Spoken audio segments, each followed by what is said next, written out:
네, 하이델베르크 교리문답 주의 날 제 38주일입니다. 501페이지입니다. 찬송의 책. 103문답입니다. 제4계명에서 하나님께서 무엇을 요구하십니까? 첫째, 하나님께서는 복음과 학교의 사역이 유지되는 것과 특히 안식의 날에 내가 부지런히 하나님의 교회에 출석하여 하나님의 말씀을 듣고 성리를 사용하며 주님을 공적으로 부르고 가난한 자들을 위해 그리스도인의 연보를 하는 것입니다. 둘째, 내 일생 모든 날에 나의 악한 일들로부터 쉬고 주께서 그의 성령으로 내 안에 일하시게 하여 이 생에서도 영원한 안식을 시작하는 것입니다.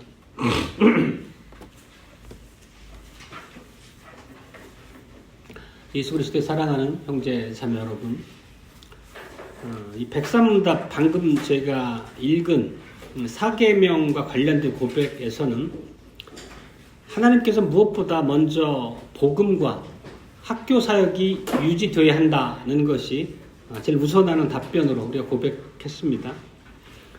여기서 당연히 이제 복음 사역이라고 하는 것은 주일에 선포되는 설교를 가리키는 말입니다. 교회에서 그리고 이제 선교지가 있을 경우에 선교지에서 반드시 복음 사역이 있어야 한다는 것입니다. 그리고 또 이 학교와 관련된 그 고백이 담겨 있습니다. 이 얘기는 복음 사역을 위한 훈련 기관이 교회에 있어야 한다는 뜻입니다. 주님께서 교회 안에 복음 사역이 반드시 있어야 할 바로 안식일의 고백 안에 우리에게 그 내용을 주셨다면 교회는 내일을 위한 설교자가 있을 수 있도록 준비할 수 있도록 훈련 기관을 반드시 가져야 된다는 의미입니다. 당연히 그것은 신학교가 있다는 얘기는 신학교에서 훈련받는 다음 세대를 준비하는 그 목회자 후보자가 함께 있다는 의미를 담고 있습니다. 그리고 이렇게 복음사역이 유지되도록 해야 한다는 그 말의 고백의 연장선상에 좀 더 구체적인 의미를 따져본 게 바로 따라오는 고백입니다. 교회에 부지런히 출석해서 하나님의 말씀을 듣고 성리를 사용하고 공적으로 주님을 부르고 가난한 자들을 위해 그리스도인의 연보를 해야 한다는 내용입니다. 당연히 이렇게 주일에 말씀이 선포되고 또 예배가 드려지고 선포된 말씀 안에서 우리의 교제가 살아나려고 하면 거기에는 설교자뿐만 아니라 당연히 신실하게 교회에 출석해서 예배자로 함께 서는 교회의 회중이 있어야 한다는 의미도 당연히 전제하고 고백하는 바입니다. 그리고 방금 고백에 보면 교회에 부지런히 출석해서 라고 부지런이라고 하는 수식어가 따라 붙습니다. 이것은 매 주일마다 쉼 없이 항상 복음이 선포되어야 한다는 의미입니다. 이제 다음에 요구되는 질문이 뭐냐면 당연히 우리가 떠오르는 질문이죠. 이 사계명은 뭐냐면 안식일을 기억하여 거룩히 지키라는 계명입니다. 그러면 이 사계명에 대한 답변으로서 우리에게 주신 게 뭐냐면 방금 살핀 것처럼 복음 사역과 학교가 유지되어야 하고 특별히 안식일에 내가 부지런히 하나님의 교회에 출석해야 한다. 이게 안식일에 대한 그 명령으로서 고백된 바입니다. 그러면 사계명과 이렇게 우리가 답변으로서 고백한 바가 정확히 어떤 근거로서 서로 관계를 맺고 있는가 이걸 좀 깊이 살펴볼 필요가 있겠습니다. 왜냐하면 오늘날은 어찌 보면 이 주일, 일요일 하루를 온전히 쉰다는 것 자체가 굉장한 논란과 사회적인 쟁점이 되고 있는 바이기도 합니다. 우리가 사는 사회 안에서도 사계명이 굉장히 강렬한 그런 도전에 직면해 있다는 의미이기도 합니다. 그렇지만 교회 안에 있으면서도 이 사계명 앞에 주일을 거룩하게 구별해서 하나님 앞에 드려야 된다는 이 사실 앞에 선명하게 신앙 고백적 위치를 견지하는 사람이 생각보다는 많지 않습니다. 이 사계명이 어떤 의미냐면 결국 하루를 일로부터 자유하게 하신 것입니다.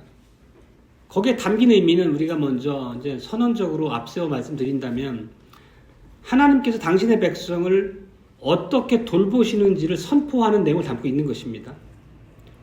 그러니까 우리가 일요일을 온전하게 주님 앞에서 주일로 지킨다는 것은 우리가 주님을 신뢰한다는 얘기고 주님께서 우리를 철저하게 보호하신다라고 하는 신앙의 고백을 의미합니다.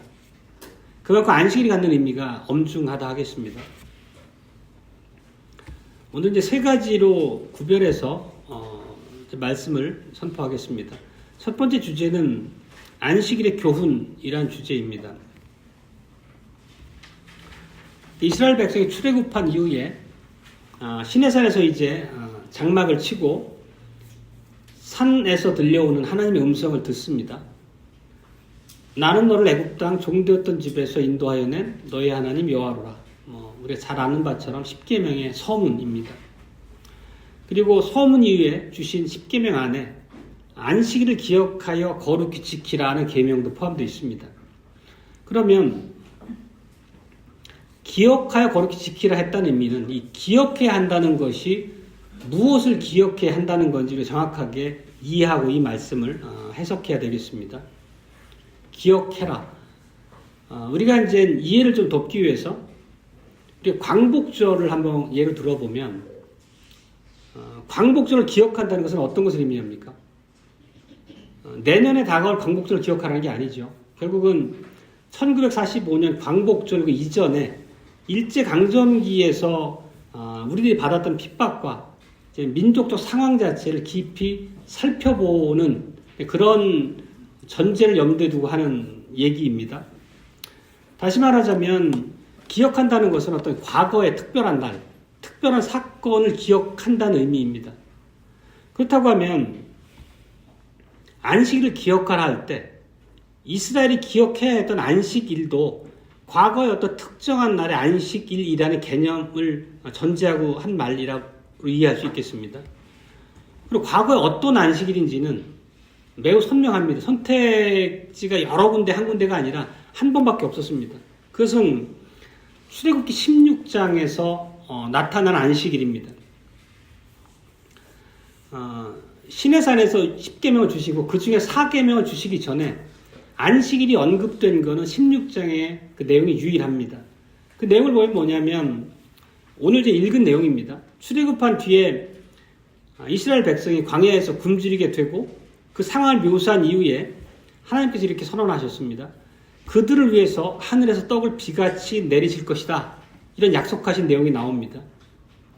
그런데 이 만나는 일주일 내내 7일 동안 내려진 것이 아닙니다. 6일 동안은 만나가 비같이 내려졌습니다. 그래서 아침마다 광야에 나가서 이스라엘 백성들이 만나를 얻을 수 있었습니다. 그렇지만 제6일 되는 날은 사람들로 하여금 2배를 모아 가라 이렇게 명령하셨습니다. 그러면서 그 이유로 어떻게 가르치셨냐면 내일은 휴식이니 여호와께 거룩한 안식일이라 이렇게 얘기하셨습니다. 그리고 오늘 읽었던 뒷부분 29절에서도 같은 말씀이 반복되는데 여호와가 너희에게 안식일을 주므로 제6일에는 이틀 양식을 너희에게 주는 것이니라. 결국 하나님께서 이스라엘 백성들에게 강조하시는 말은 뭐냐면 이 말씀 안에서 한 주간의 마지막 날인 제7일에는 쉬어야 한다라는 것을 전제하고 하신 말씀입니다. 만나가 무슨 요일에 내리기 시작했는지는 알 수 없지만 한 가지 만나에 관련해서 주셨던 명령 중에 우리가 기억하고 있는 것은 아침까지 그것을 남겨두지 말라 이렇게 명령하셨습니다. 그 얘기는 어떤 의미냐면 하나님께서 내일도 변함없이 너에게 떡을 공급하실 것이다. 나는 하나님을 신뢰하는 행동을 요구하신 것입니다. 그러니까 너희를 위해서 오늘 거둔 만나를 남겨두지 말고 내일 너에게 공급하는 만나를 얻어라 이런 얘기죠. 근데 오늘 본문에서 봤던 것처럼 일부 백성들은 모세의 말을 따르지 않고 일부를 내일을 위해서 남겨뒀습니다. 혹시 내일 안 주실까봐. 근데 결국 그 만나에서 벌레가 생기고 냄새가 났다 이렇게 얘기합니다. 그렇지만 그 이어지는 말씀에 보면 안식일 전날에는 2배로 만나를 거두어서 다음 날까지 남겨두어도 벌레도 생기지 않았고 냄새도 나지 않았습니다. 이런 사실을 통해서 이스라엘 백성에게 정확하게 새기고자 한 하나님의 교훈이 있었습니다. 결국은 안식일은 다른 날과는 분명히 다른 날이다. 이 날은 일할 필요도 없을 뿐더러 일해서는 안 된다라고 하는 것을 정확하게 그들에게 경험적으로 새겨주기 위한 하나님의 방식이었던 거죠. 그들은 매주 출애굽기 16장에서 교훈하신 바대로 그걸 기억해야 했습니다. 이거는 권고가 아니라 주님의 명령입니다. 그들은 어떻게 주님께서 특정한 날에 2배를 거두도록 하셨는지, 그리고 만나가 다음 날까지도 평소와 달리 벌레도 나지 않고 냄새도 나지 않고 보존될 수 있었는지를 그들에게 보여주셨습니다. 이거는 결국 그들에게 경험적으로 하나님의 놀라운 안식이라고 하는 선물을 보여주신 거죠. 그들의 생활 가운데서 매주 그 안식을 맛볼 수 있도록 하나님이 주신 제도입니다. 그렇다면 이스라엘에게 안식일을 주신 이유가 뭘까요? 그거는 다른 십계명 조항과 마찬가지처럼 십계명 서문 안에 담긴 뜻대로 우리가 이해해야 되겠습니다. 하나님께서는 서문에서 나는 너희 하나님 여호와라 이렇게 자기 소개하셨습니다. 이 말씀은 여호와라는 하나님의 이름은 언약의 하나님의 이름이라고 우리가 배운 바 있습니다. 결국은 하나님께서 자신을 여호와로 칭하셨다는 의미는 그들과 언약 관계를 맺으셨다는 것을 전제하고 있습니다. 애굽에서 출애굽하도록 인도하셨고 시내산에서 그들과 언약을 맺고 이스라엘은 하나님의 백성이 됐고 하나님은 이스라엘의 하나님 되신 겁니다. 결국 이스라엘과 언약 관계를 맺고 그들의 하나님이 되셨다는 것은 그들의 삶을 철저하게 보존하시고 그들의 필요를 공급하시는 그런 아버지로서의 관계를 맺었다는 의미입니다. 그리고 그거를 말씀으로만 한 것이 아니고 안식일에는 일하지 않아도 되는 이틀째 만날 주셔서 그들을 휴식하게 하심으로써 이 사실을 그들에게 자세하게 삶의 방식으로 교훈해 주신 거죠. 그렇지만 이 안식일의 의미는 또 더 깊은 의미도 함께 담고 있습니다. 이제 이스라엘이 하나님과 언약을 맺고 언약 백성이 됐다는 얘기는 하나님을 닮아가야 했습니다. 하나님의 형식을 따라가야 했습니다. 우리는 이제 그 말씀 안에서 창조 규례를 떠올리실 겁니다. 하나님께서는 6일 동안 창조하셨고 7째 날에 쉬셨습니다. 그렇다고 하면 언약 안에서 하나님의 백성된 그들도 하나님과 동일한 유형을 따라가야 된다고 하는 게 따라온 것입니다. 그래서 사계명은 이렇게 고백합니다. 엿새 동안 힘써 내 모든 일을 행할 것이나 제7일은 너의 하나님 여호와의 안식일이라.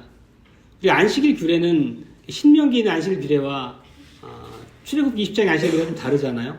이렇게 출애굽기 안식일 규례에서 기술은 하나님의 그 6일 창조와 7일째 휴식함을 근거로 안식일 규례를 명하시고 계십니다. 그러면서 그 이유를 설명을 해주시죠. 이게 바로 이제 출애굽기 안식일 규례에 따라오는 사계명에 따라오는 내용입니다. 20장 11절입니다. 이는 엿새 동안에 나 여호와가 하늘과 땅과 바다와 그 가운데 모든 것을 만들고 제7일에 쉬었습니다. 그러므로 나 여호와가 안식일을 복되게 하여 그날을 거룩하게 하였느니라. 이렇게 하나님의 전형이 하나님의 백성들에게도 따라야 할 바가 된 것입니다. 결국 사계명의 핵심은 일에 대한 것입니다. 일. 엿새 동안은 일하고 7째 날은 일을 쉬라는 의미입니다.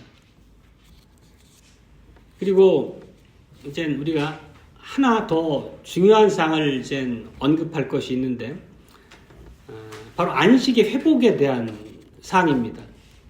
우리가 에덴 동산에서는 하나님께서 아담과 하와를 지으시고 그들에게 필요한 모든 것을 주셨습니다.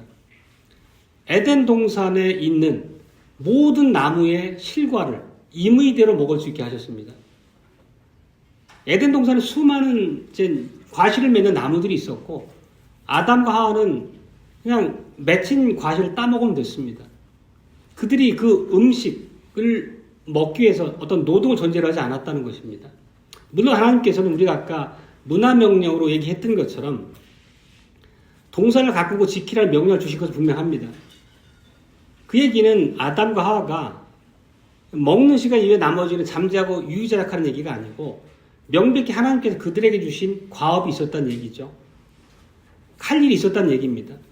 그렇지만 그것이 그들에게 어떤 고통의 근거는 아니었고 즐거움으로 하나님께서 주신 일을 수행하면서 또 하나님의 뜻과 지혜를 구하면서 그렇게 막힘없이 살았을 것입니다.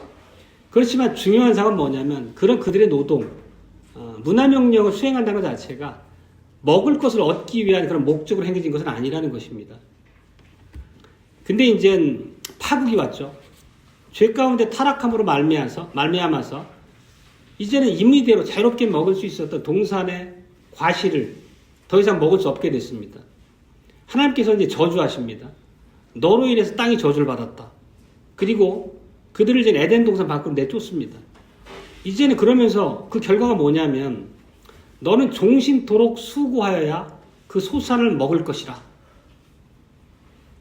타락 이전에는 에덴 동산에 널려있는 수많은 나무의 실과를 임의대로 먹을 수 있었는데 이제는 너희들이 땀 흘리고 수고해야지 겨우 먹을 수 있게 된다는 의미입니다. 결국은 상황이 완전히 달라진 겁니다. 수고하고 고통스럽게 땀을 흘려야지 너희가 필요한 것을 얻을 수 있게 됐다는 의미입니다. 이제는 식량이 거저 공급되지 않는다는 의미입니다.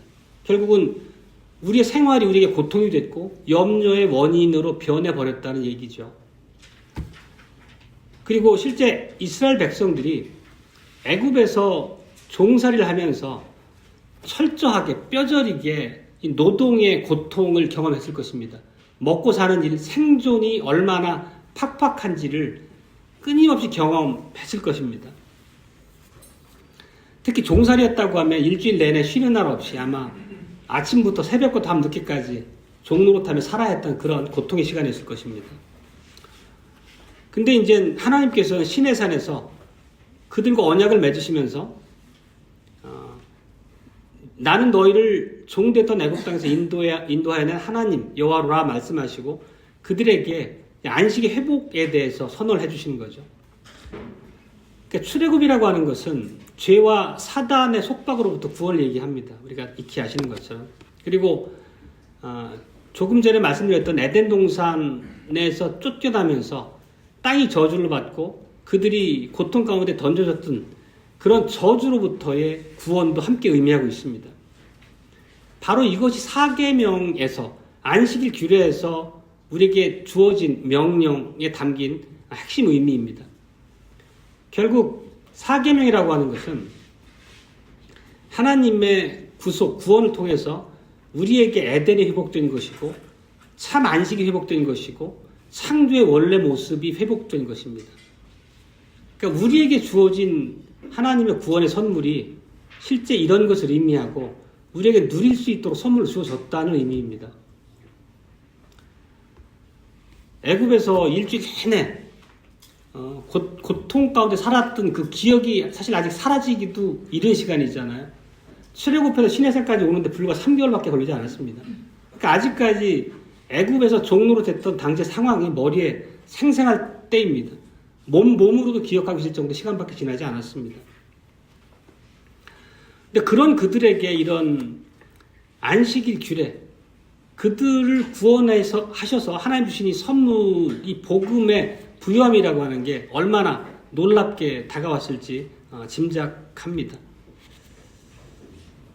이렇게 안식일은 저주가 끝났다는 의미이고 에덴 동산으로 그들이 돌아가서 하나님의 공급과 돌보심을 이제 누릴 수 있게 되었다는 그런 근본적인 변화를 의미합니다. 그들이 땀 흘리는 것이 이제 더 이상 생존을 위한 땀이 아니라는 것입니다.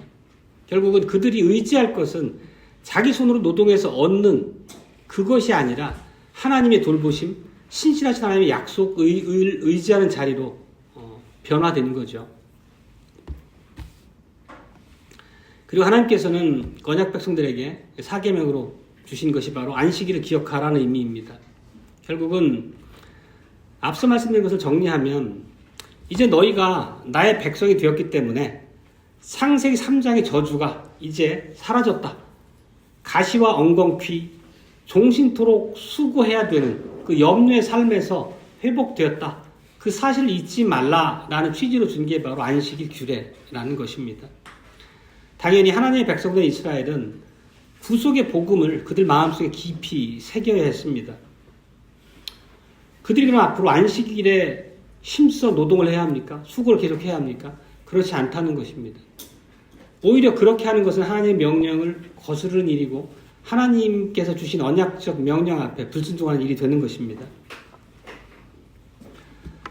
그리고 창조 규례 연장선상에서 말씀드렸던 것처럼 내가 세상을 창조하고 난 뒤에 즐거워하고 휴식했던 것처럼 너희도 너희 일로부터 자유롭게 쉼을 얻어라는 하나님의 은혜로 주신 규례죠.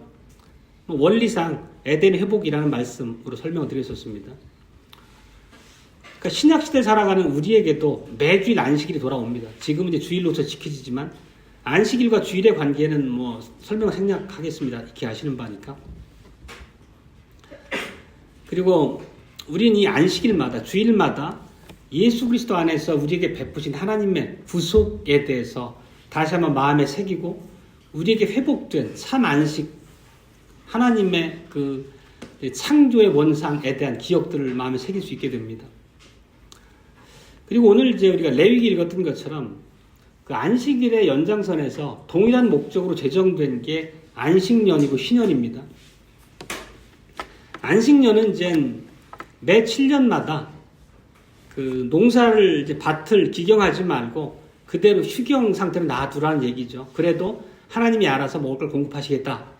안식일과 동일한 원리로 제정하신 것입니다. 그리고 안식일이 7번 돌아오고 나서 50년 되는 해는 신년으로 주셨는데 신년은 더 근본적인 회복을 약속하셨죠. 그러니까 모든 빚이 탕감됐고 사는 과정에서 자기가 하나님께로부터 받았던 기업을 팔았을 경우에 그냥 원 주인에게 아무런 대가를 요구하지 않고 값없이 돌려주는 시간이었습니다. 혹시 스스로 몸이 팔려 종이 되었다고 하면 자유자의 몸으로 다시 회복되는 시간이 희년이었죠. 이런 것처럼 안식일 또 연장선에서 안식년이나 신년은 동일한 하나님의 주신 그런 은혜 안에서의 규례들로 우리가 이해할 수 있습니다. 근데 하나 우리가 이런 안식일에 풍요함을 주셨다고 하면 반대로 하나님께서는 안식일 규례를 어기는 자, 안식일을 오용하는 자에 대해서는 하나님이 매우 크게 진노하시는 이유가 되는 거죠. 안식을 통해서 하나님께 주시고자 했던 교훈이 매우 명료하고 그걸 누림으로써 하나님과의 관계가 온전하게 설정될 수 있는데 안식을 지키지 않는다는 것은 하나님과의 관계를 신뢰하지 않는다는 것의 다름이 아니라는 뜻입니다. 그래서 얼마 후에 어떤 백성 한 사람이 안식일에 땔감을 모으러 나갔던 일이 있었죠. 기억하실 겁니다. 그리고 하나님께서는 그 사람을 어떻게 다루셨냐면 사형으로 처분하셨습니다. 매우 사소한 행동 같지만 그 행동에 담긴 의미는 구속의 복음, 다시 말하면 에덴의 안식이 회복됐다라고 한 하나님의 그 복음을 정면으로 거스르는 행위에 다름이 아니기 때문입니다. 그래서 그 사람은 결국 하나님의 진노를 사서 죽음을 맞게 되죠. 이렇게 안식일을 범하는 게 엄중하다는 의미입니다. 그리고 실제 구약의 많은 선지자들의 그 글에 보면 안식일을 깨뜨린 사람들을 향한 주님의 분노를 표출한 것들을 우리가 매우 흔하게 볼 수 있습니다. 이렇게 많은 글들이 동일한 내용으로 반복됐다는 것은 하나님께서 얼마나 안식일에 큰 가치를 부여하시고 준수하도록 요구하셨는지를 우리가 알 수 있는 거죠. 그리고 이제 두 번째 주제는 안식일의 기념에 대한 내용입니다.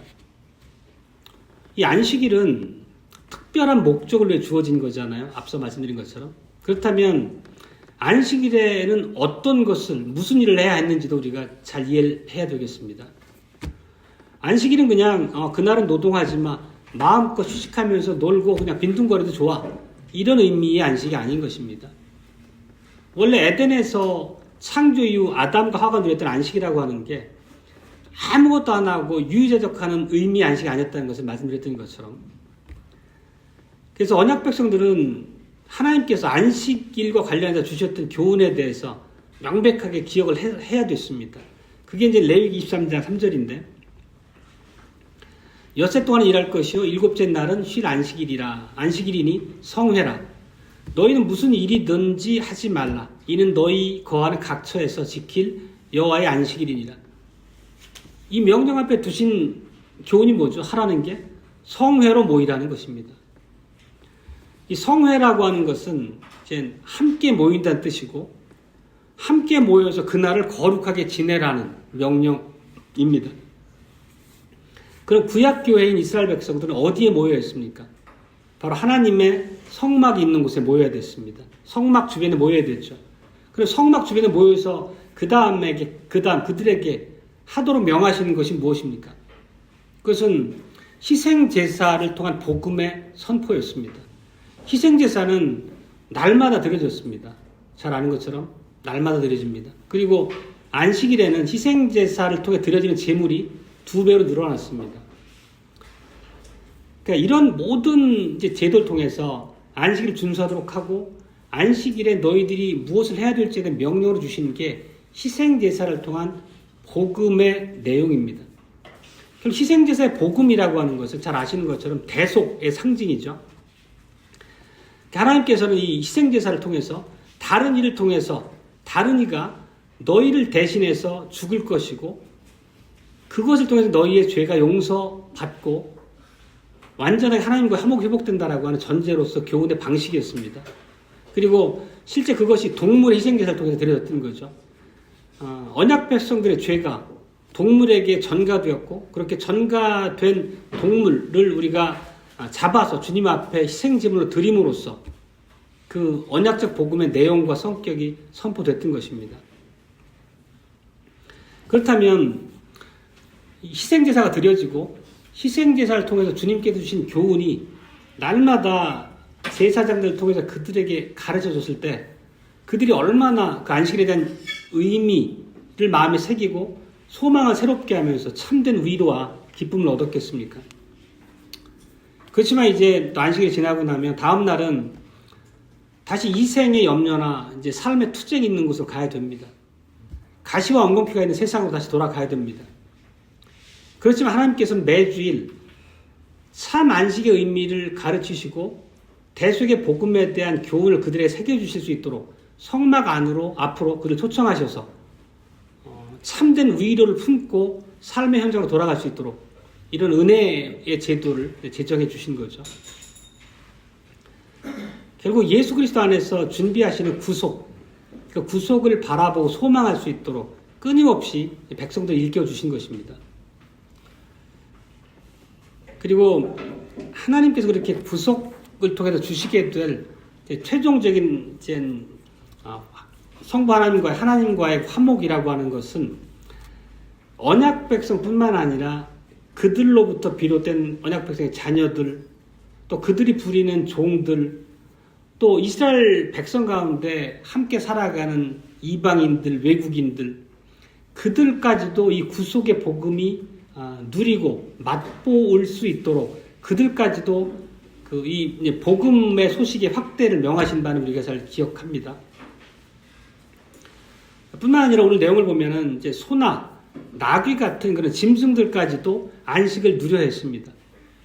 왜냐하면 아까 그 중간 오후 교제 때도 말씀을 드렸던 부분인데 로마서 8장에서 얘기한 것처럼 사람의 타락으로 인해 온 피조 세계가 결국은 저주를 받아서 함께 탄식하고 신음하는 상태로 떨어졌기 때문에 회복된 안식에 대한 누림 역시도 이런 동물들까지에게로 확장되어야 한다는 명령도 함께 주셨던 것입니다.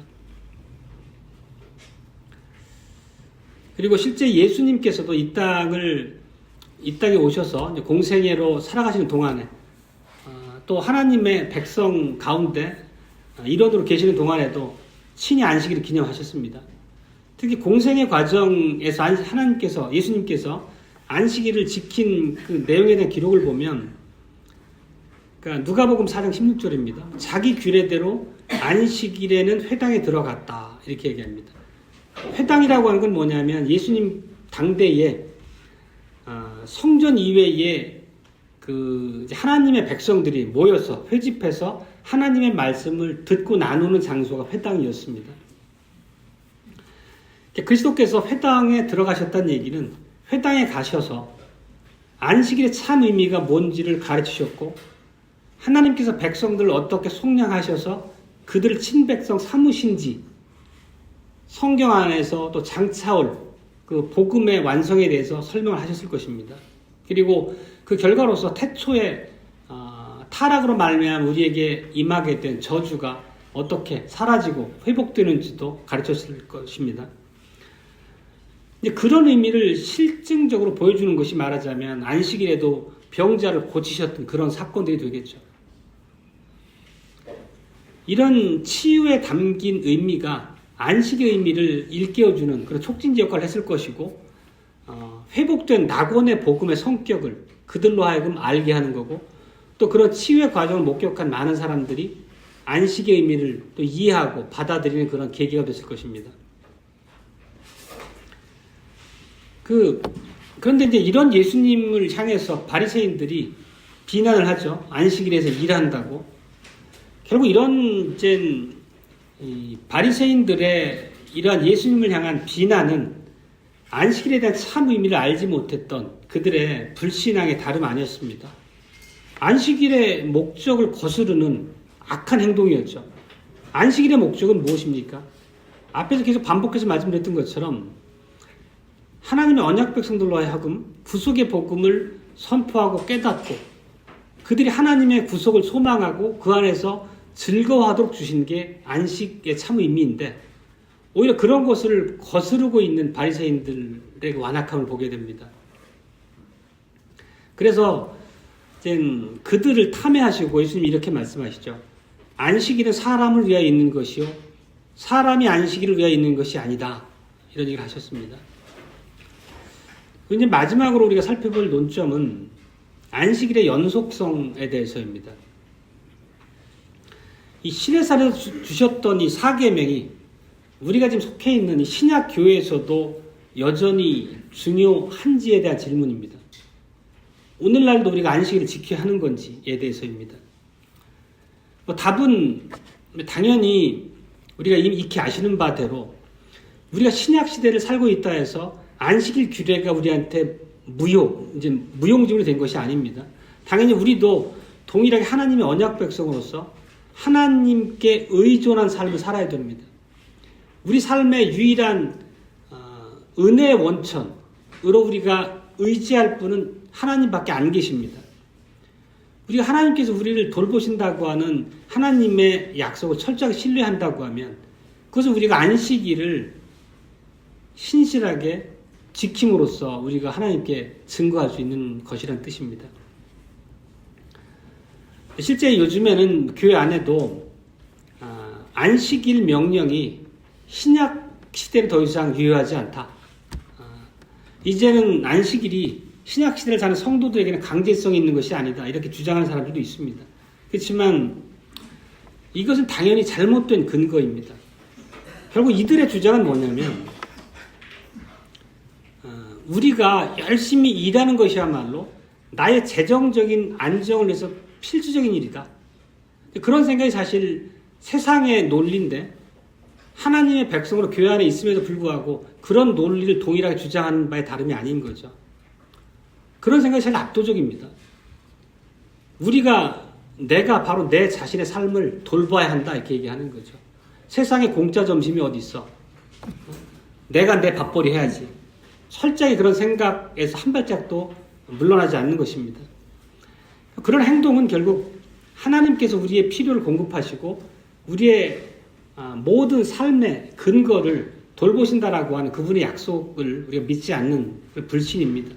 근데 이런 것들이 실제 그러니까 세상적으로 좀 타락하고 부패한 교회에만 있는 것이 아니라 실상은 우리 앞에도 동일하게 던져져 있는 도전입니다. 아마 많이들 느끼시겠죠. 신약시대는 분명히 예수 그리스도 안에서 구원이 구속이 완성되고 성취되고 또 오순절을 통해 성령께서 오심으로 우리 안에 내주하심으로 그 구속의 의미를 깊이 있게 우리가 깨닫고 누릴 수 있도록 복 주신 시대를 살고 있는 것은 당연하고 우리가 기억하고 있는 바대로입니다. 그렇지만 문제는 우리가 정말로 하나님의 구속을 실천적으로 의지하고 있느냐가 우리 앞에 주어진 도전입니다. 만약에 우리가 주기도문에서 하나님 아버지 일용할 양식을 주십시오라고 하는 그 네 번째 간구를 드린다는 의미는 무엇입니까? 그거는 하나님이 나의 매일의 피를 공급하신다고 하는 신뢰가 없이 입으로만 소리로만 드린다는 의미는 하나님 앞에 죄를 범하는 것과 다르지 않습니다. 일용할 양식을 구한다는 것은 하나님께서 철저하게 내 삶의 근거요 필요를 공급하시는 원천이라고 하는 신앙 고백을 가지고 드리는 기도여야 한다는 뜻입니다. 그리고 그 신앙 고백이 진실하다면 주기도문으로 드리는 네 번째 간구가 본인의 믿음을 담아 하나님께 아뢰는 내용이라면 하나님 주신 안식일 날 우리가 일하지 않고 하나님 앞에 나오는 것은 당연한 그 다음 우리에게 요구되는 순종입니다. 그리스도 사랑하는 형제 자매 여러분, 실제 이 사계명에 대해서는 신약 성경 안에서는 특별한 방식으로 이렇게 언급되는 바는 없습니다.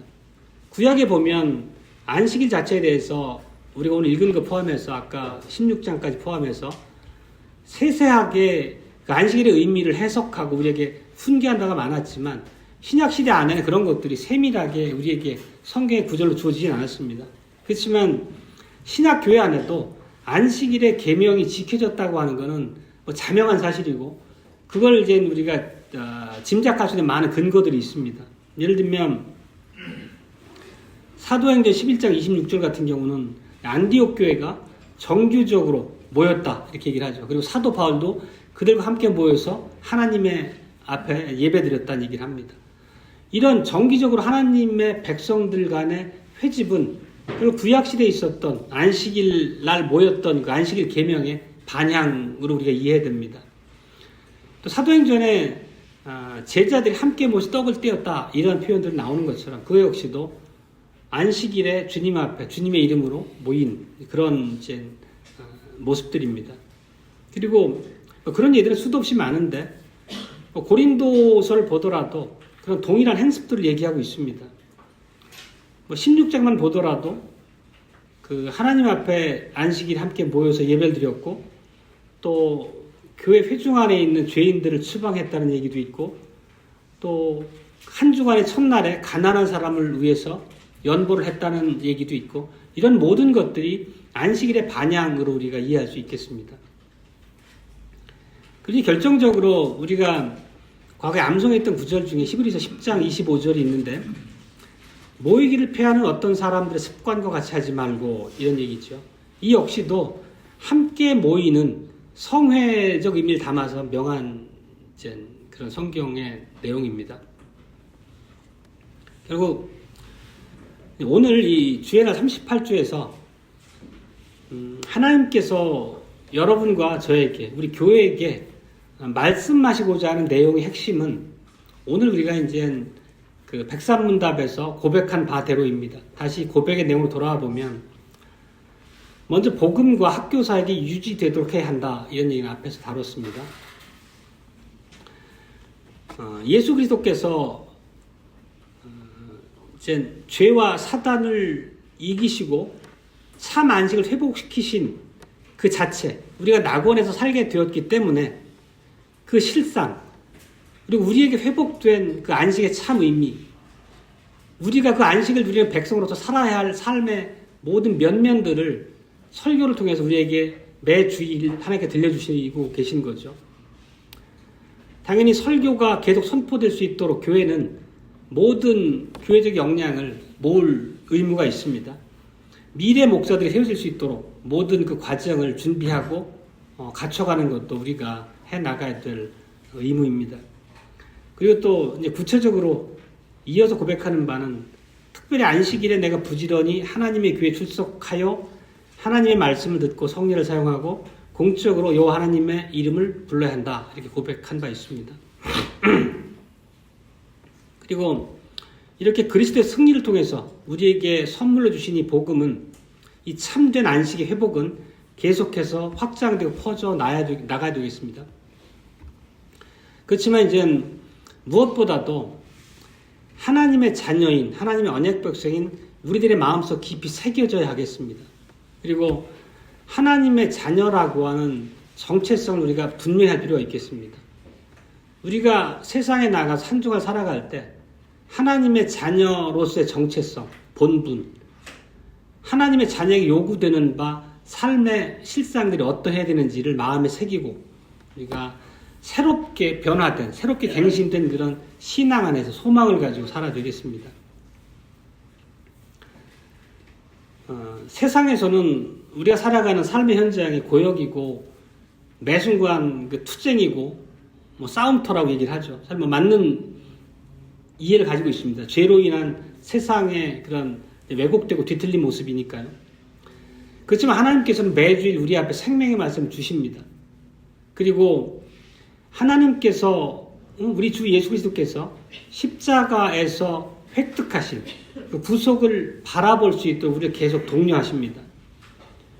하나님께서 주신 그 복음의 의미를 우리 마음에 깊이 새긴다면 당연히 삶의 현장을 바라보는 우리의 관점 자체도 새롭게 바뀌어야 될 것입니다. 새로워질 수밖에 없습니다. 따라서 우리는 예수 그리스도 안에서 우리에게 선물로 주신 이 영광스러운 복음이 우리 삶에 엄청난 기쁨과 소망의 원천이 됐기 때문에 하나님을 알지 못한 다른 사람들과 전혀 다른 모습으로 하루하루 살아갈 수 있을 것입니다. 그리고 이렇게 하나님의 새로워진 갱신된 약속 안에서 우리에게 주신 축복의 실상들을 세세하게 알고 마음에 새기기 위해서 하나님께 예배드리는 이 주일 우리에게 요구되는 자리에는, 안식의 자리에는 빠지지 않아야 되겠습니다. 그리고 우리가 살아가는 내내 이 회복된 이 낙원에서 하나님의 백성에게 주신 특권이 내가 생각하는 모든 가치관, 삶의 방식을 특징 짓는 그런 근거가 되어야 할 것입니다. 하나님의 백성이라면 자신을 일의 노예로 내어줘서는 안 되겠습니다. 내가 먹을 빵 한 조각을 얻기 위해서 온통 신경이 거기에 매여 있어서는 안 된다는 뜻입니다. 하나님의 백성은 자신에게, 그리고 자신이 가지고 있는 그 자원에 매여서는 안 되겠습니다. 다시 말하면 우리가 나 자신의 생존에 대해서, 나 자신의 번영에 대해서 생각이 거기에 매여 있으면 결국 그것이 염려의 원천이 되는 거죠. 그래서 지난주에 설교 나눴던 것처럼 하나님의 백성으로 언약 안에서 참된 가치관이 회복된 자라면 하나님의 나라와 그의 의를 먼저 구하고 자신의 삶으로 주어진 모든 과업의 현장에서 그 정체성에 맞는 합당한 삶의 모습이 드러나야 될 것입니다. 안식일을 우리가 기념하는 것은 오늘도 우리에게 주어진 하나님의 현장입니다. 안식일은, 주일은 하나님과 하나님의 구속을 즐기기 위한 날로 우리에게 주신 것입니다. 그리고 이 주일마다 선포되는 이 영광스러운 복음에서 우리의 관심이 멀어지게 만드는 어떤 일에도 우리가 타협해서는 안 되겠습니다. 원리적으로 우리가 분명히 이 점에 대해서는 어느 누구도 부인하지 않으실 것입니다. 우리 신앙의 고백의 중요한 내용입니다. 그래서 우리가 이렇게 하나님 앞에 예배드리고 우리를 향해 주신 하나님의 이 복음의 선포를 통해서 우리 참된 위로를 얻습니다. 그리고 또 성도의 교통을 통해서 서로 격려하고 연약함을 함께 헤쳐나가는 그런 성도의 교제가 살아나게 됩니다. 이러한 한 주 주님 앞에 드리는 주일에 우리에게 주신 모든 교훈을 가지고 우리 또 각자 삶의 현장으로 이제 떠나게 되죠. 아까도 잠깐 언급했지만 그 출근하는가라는 글에 있는 구절 하나를 제가 인용하려고 하는데요. 그러니까 주님의 날에 우리 마음에 영적인 자양분, 또 한 주간에 다가올 한 주간에 영적인 전쟁을 치를 모든 나의 도구들, 그리고 하나님부터 받은 성도 간의 교제를 통해 얻은 그런 격려들을 가득 안고 한 주간 살아갈 세상을 향해 출발하는 거죠. 그게 이제 매주 반복되는 하나님의 백성들 우리의 삶의 모습이 되어야 할 것입니다. 우리가 이제 내일 월요일 다시 일터로 돌아갈 때 그 과업의 현장이 뭐 이제 부엌일 수도 있고 주부님들 같은 경우는 또 뭐 장사하는 분, 또 회사 출근하는 분, 또 학생은 학교로. 그렇지만 오늘 그 백삼문답 고백의 둘째 문답처럼 우리가 돌아가서 한 줄 살아가게 될 삶의 현장이 어디든지 간에 그 현장에서 우리는 악한 일을 멈춰야 되고 여호와께서 당신의 성령을 통해서 우리 안에 일하시도록 해야 되고, 그래서 우리가 이 생에 살아가지만 이제 장차 새하늘과 새 땅이 완성돼서 우리가 완벽한 안식을 누리겠지만, 그럼에도 불구하고 우리가 이 생에서 하나님께서 우리에게 허락하신 참 안식을 누릴 수 있는 자리까지 나가야 되겠습니다. 그러니까 이런 모든 것은 결국 주님 안에서 우리의 일이 헛되지 않다라고 하는 그분의 약속을 의지함으로 가능한 것입니다. 이렇게 주일, 안식일의 부요함이 우리가 살아가는 날 내내 우리 안에서 흘러넘치도록 하나님 주신 이 안식일 규례 앞에 정직하고 성심껏 참여해야 되겠습니다. 아멘.